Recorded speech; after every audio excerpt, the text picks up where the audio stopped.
Hello, students of class ninth. How are you all? I hope all of you are doing fine.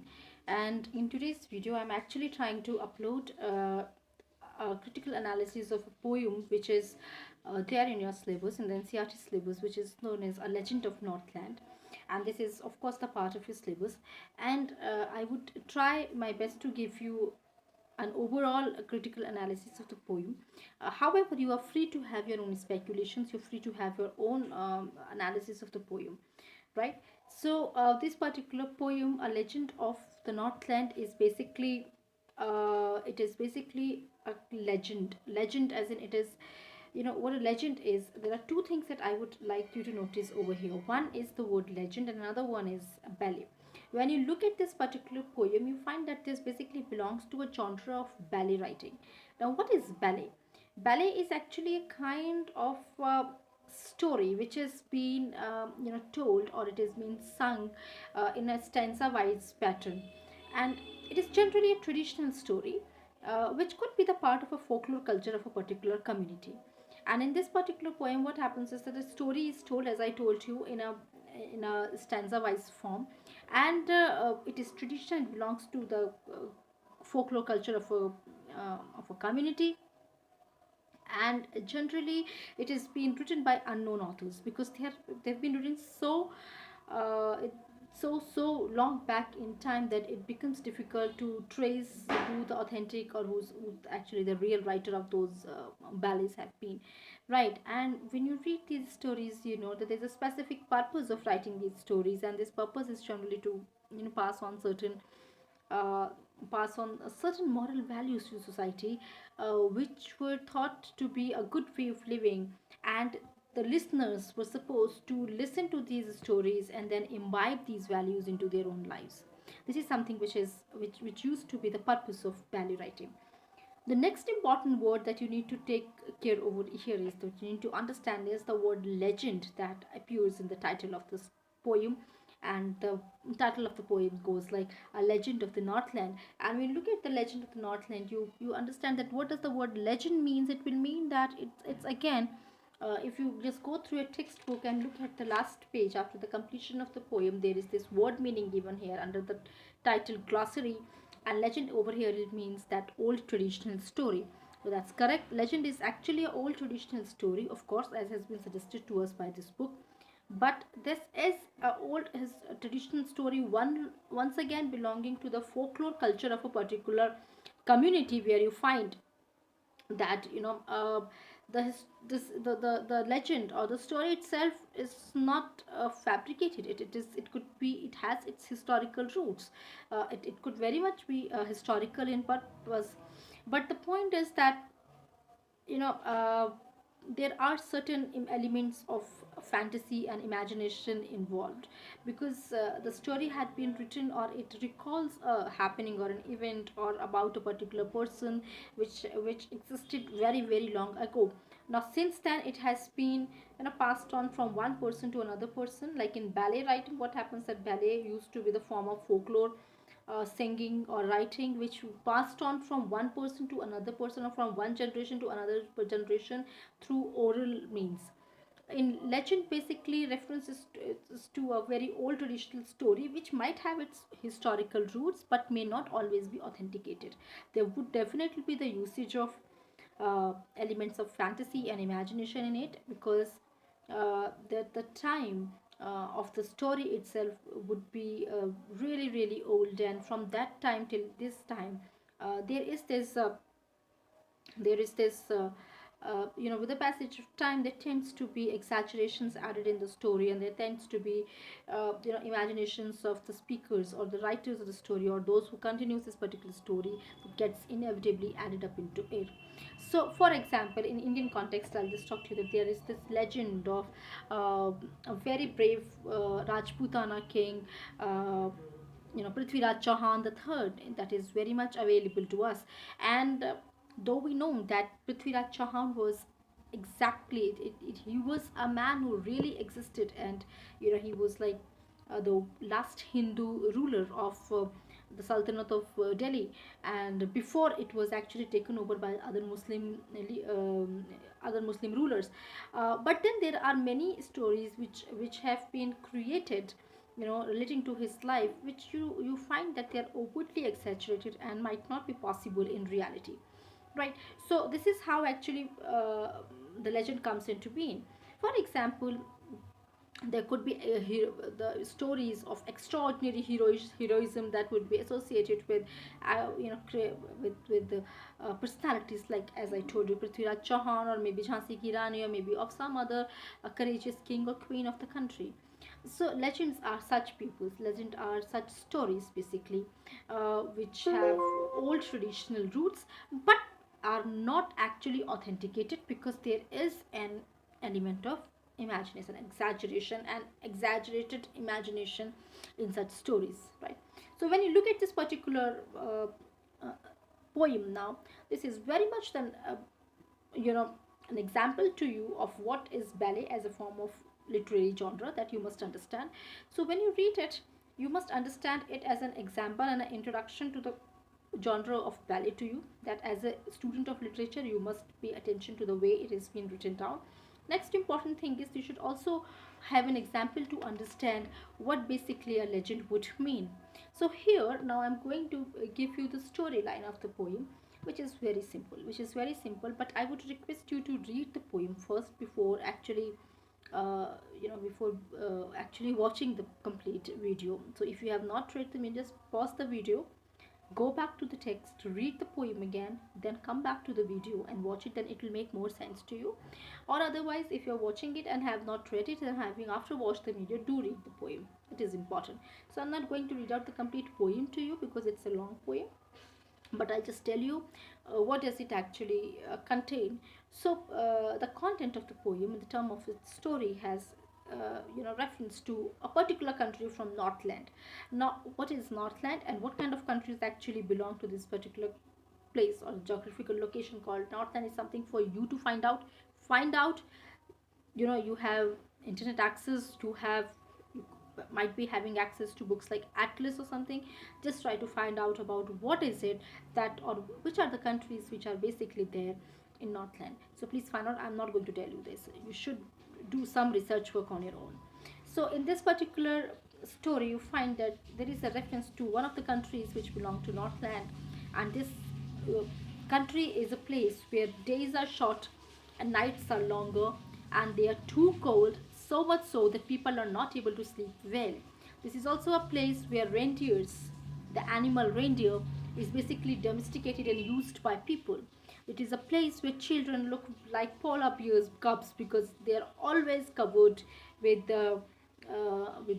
wintry clothes, with wintry clothes of wool and other things, so that they look very funny because they look like furry. Like furry means like a polar bear or any other animal found in the cold countries would have lots of furs in on his body, in order to that is actually a natural um, that is a natural security that that particular animal has got to save itself against the cold, right? So the children look furry because they always wear woolen clothes because of the cold. So these are some of the indications which have been given to you by the writer to tell you that the story belongs to a country which was extremely cold, and it remains cold for most of the part of the year and most of the part of the day also, because days are really short and nights are very long. Okay, and this is of course very much a particular feature of the cold countries. And then tells you about that he is going to tell you a very curious story, a very interesting story which might not be true. However, you may learn some lesson out of this particular story. Now this is also once again a very clear indication of what a legend is. So legend is a kind of story where it has a very didactic purpose.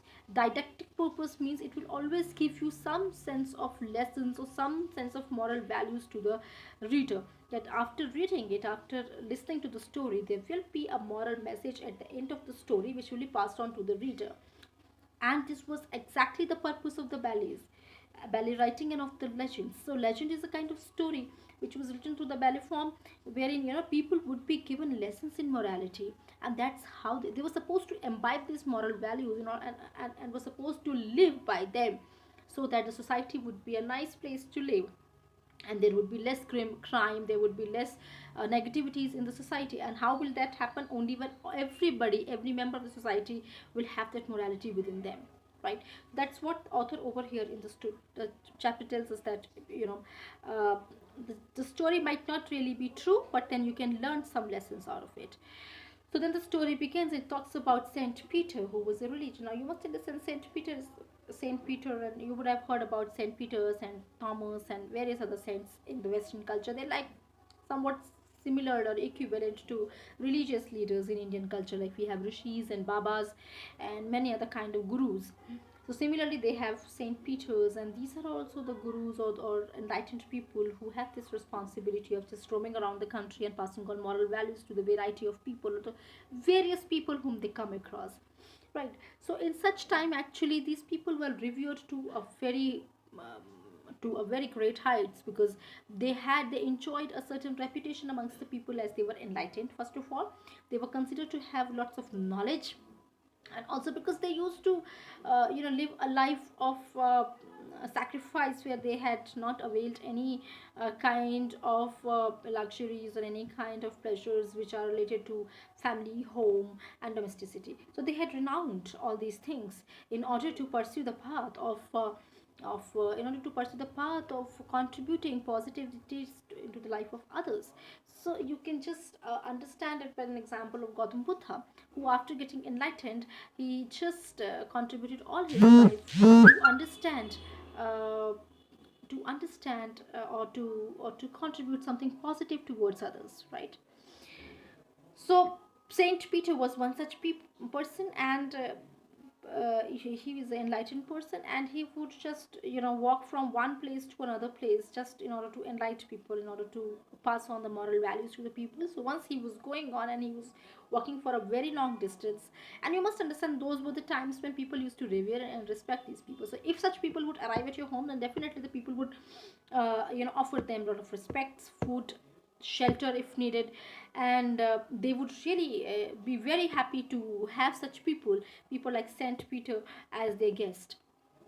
So this person, Saint Peter, was walking for a very long distance, and then he comes across a house of an old lady who used to bake cakes. Okay, so there was this little woman who was making cakes, and she used to bake them on a hearth. So what happens is that he is very hungry, so he wants to eat something, and therefore he just asks lady to give him some cake. Okay, now if probably the little woman did not know that he was Saint Peter, or maybe she was just too miser, but she just did not want at that time to part away with the cake piece that she was making, or she was rather baking. So she was miser, and she was not ready to part away, as I told you, with her part of food. So she thought that she's going to give him a little piece, because it was not probably courteous on her part to just say directly no to him. So therefore she thought of just giving him a very small piece. So she started kneading the dough and started making the dough, and then she started baking the cake, and after baking she realized, oh, it was a big piece. So she did not want to once again part with it. She started baking another part of a piece, another part of a cake, in order to make it shorter or smaller.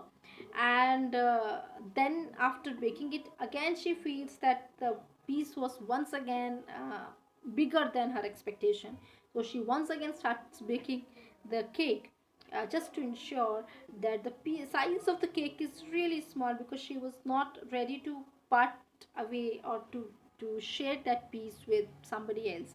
So by this time, Saint Peter, who was waiting outside her home, was really really hungry. He got so hungry that now he was losing all his patience, and he got so angry, realizing that the woman was not ready to give him any food, or was just ensuring that a very scanty amount of food is given to him, that he cursed the women. And he cursed the women with while transforming her into a woodpecker. And this was the woman who was wearing a red cap. So then, after being transformed into the woodpecker, she just flew out of the chimney, and this curse was only to make her realize that now she must learn what does it mean to live on scanty food, and what does it mean to be a miserly person in life. So now this is the whole story. Therefore, all the children have seen such woodpecker, that particular little bird, into the woods. And although we do not know if that is a real story, but we definitely know that woodpeckers are real. And the most important part of the story is that it gives you a moral message, and the moral message is that you should part away with things. You should learn to share, be it food or happiness. So there has to be kindness in your heart, and kindness is the right way to live with. Unkind people do not have good life. So this is the morality, this is the moral lesson that Saint Peter, or probably the writer of this particular ballet, wants to give to the society. So this is how the function of a ballet is actually. The purpose of writing a ballet is, of course, to promote the cultural particles or the cultural agents from one generation to another generation, and also talks about the uh, the historicity. I mean, you know about the historical facts, so this could very well have been a true story, except for the transformation of the women into the bird, because we know that is not physically possible. That is not possible according to the physical laws of the world, isn't it? So that is why the narrator in the poem says, or the speaker in the poem says, that I'm not sure if this is a true poem, if this is a true story, but you can learn some lessons out of it, right? So legend then used to be cultural or the traditional stories which were meant to give the moral lessons or teachings to the society and the people living in it. This is how this particular chapter is a perfect example of a ballet, and a perfect example of a legend or of an old traditional story. So I would just recommend you to read this particular story, and then to understand it as a literature genre also. And at the same time, you must understand that there is this use of imagination and fantasy, where uh, where Saint Peter transforms or transcurs the women to become a bird, and this is also where there is this moral lesson induced into the story. That's another thing. Third thing, you need to also understand what legend actually means. As I told you, it's an old traditional story which might be historically correct, but it is not authenticated, because there are certain elements which cannot be testified on the law, on the grounds of logics, on the grounds of human logics. They cannot be testified. So therefore, this is how a legend and a ballet means. Read out this story. If you have any difficulties, please let me know. The question answers which are there in the NCRT textbook are extremely simple. Please try to uh, write the answers on your own. If you have any difficulty, you can put your answers below in the comment section, and then I'll try to answer them, or I'll upload. If you need, please do let me know. I'll upload yet another video on the solutions of the NCRT exercise of this particular poem. Till then, I'm so thankful that you have watched this video till the end, and I would also like to request you to give me any suggestions or any recommendations to improve the content of the videos. Thank you so much. Have a wonderful day ahead.